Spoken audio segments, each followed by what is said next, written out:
first pulse is produced as the radar beam leaves. The second pulse occurs when the beam returns and is received.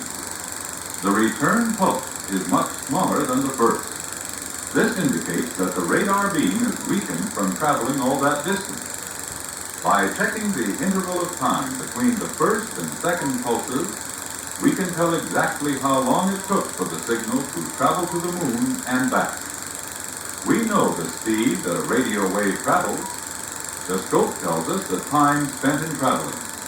Therefore, we know the total distance traveled.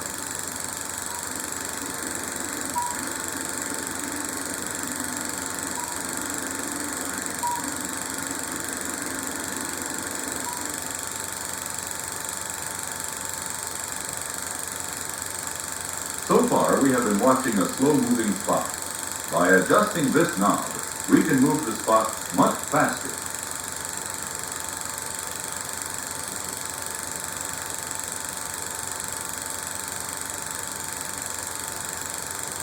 As we increase the speed of the spot, it moves so fast that soon it looks like one single line rather than a spot.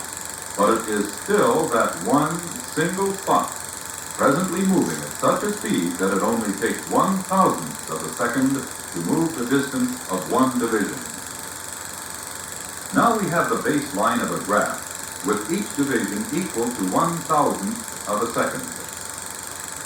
By adjusting the proper controls, we can make each division of the baseline equal to any amount of time we desire. Now the spot moves at the rate of 1/1,000,000th of a second per division.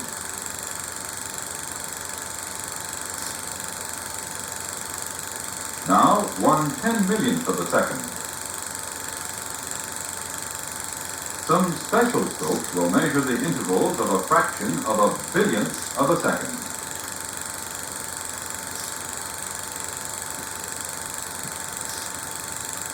Let's measure something now that happens quickly. This is a microphone. It converts sound waves into corresponding electrical signals.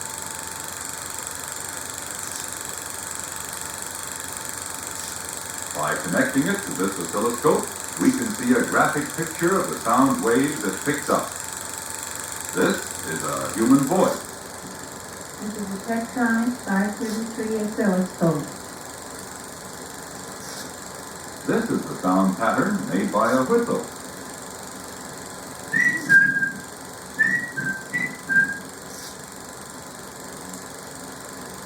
Let's look at music. We play a note on an accordion and we see the pattern.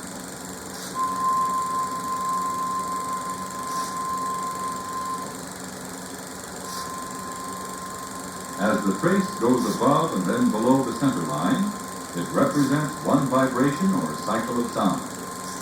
Since we can easily determine the amount of time that each cycle or vibration occupies, it is simple mathematics to determine how many of these vibrations occur in 1 second.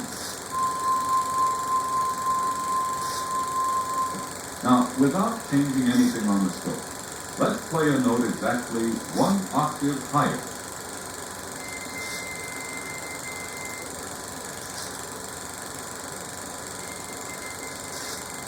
Notice that there are now twice as many cycles or vibrations displayed in the same amount of space. This means there are twice as many vibrations per second as before. Now let's watch something a little more complicated than just one note. Maestro?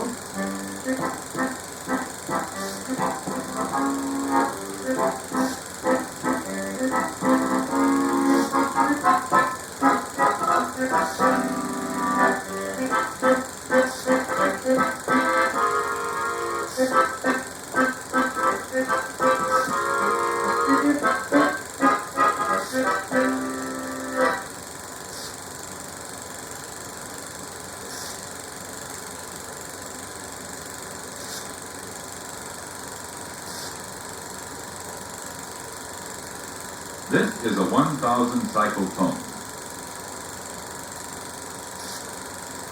Notice that as the volume decreases, so does the vertical size of the graph.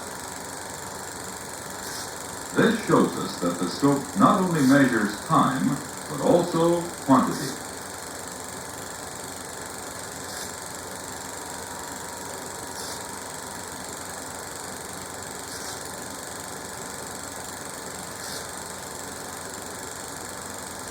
this is an electronic computer.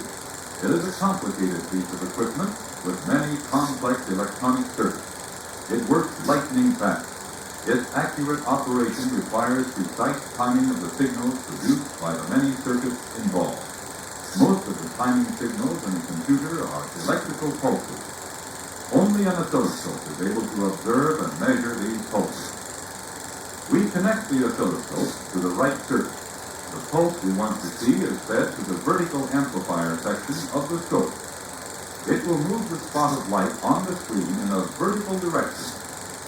Now that we can see the pulse, let's find out something about it.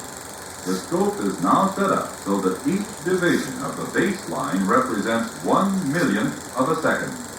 The width of the pulse, you will notice, is exactly one division. Because each division represents 1/1,000,000th of a second, then the time duration of the pulse is also 1/1,000,000th of a second, or 1 microsecond as it is called.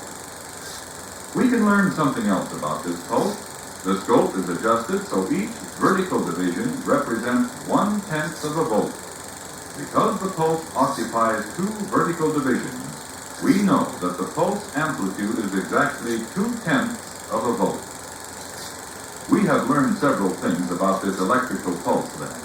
The amplitude, the amount of time it takes to occur, whether it is positive or negative, and its actual shape.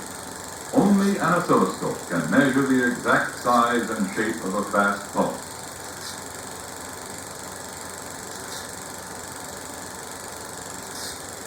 We have seen how a microphone is used to convert sound into an electrical signal that we can see on the oscilloscope. We have seen how a strain gauge converts mechanical strain or pressure into a signal, which we can also see on the scope. Through the use of special devices such as these, it is possible to convert almost any phenomena into an electrical signal which can be measured on an oscilloscope. Heat, light, sound, gravity, pressure, acceleration, chemical reaction. These are just a few of the things which can be measured with an oscilloscope.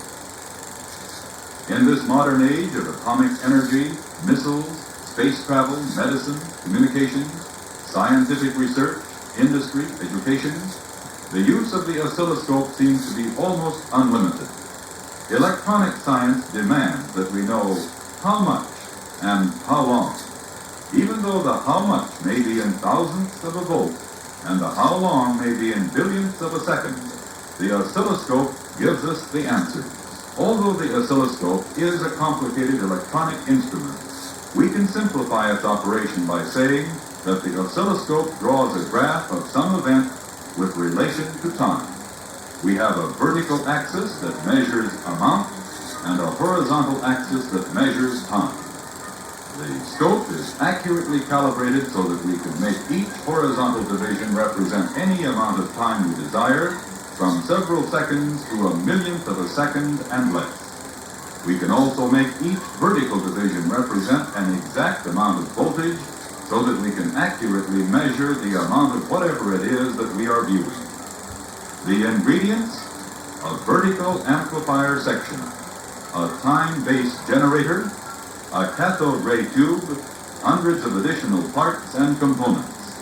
The product: one of the most versatile electronic measuring instruments in existence, the oscilloscope.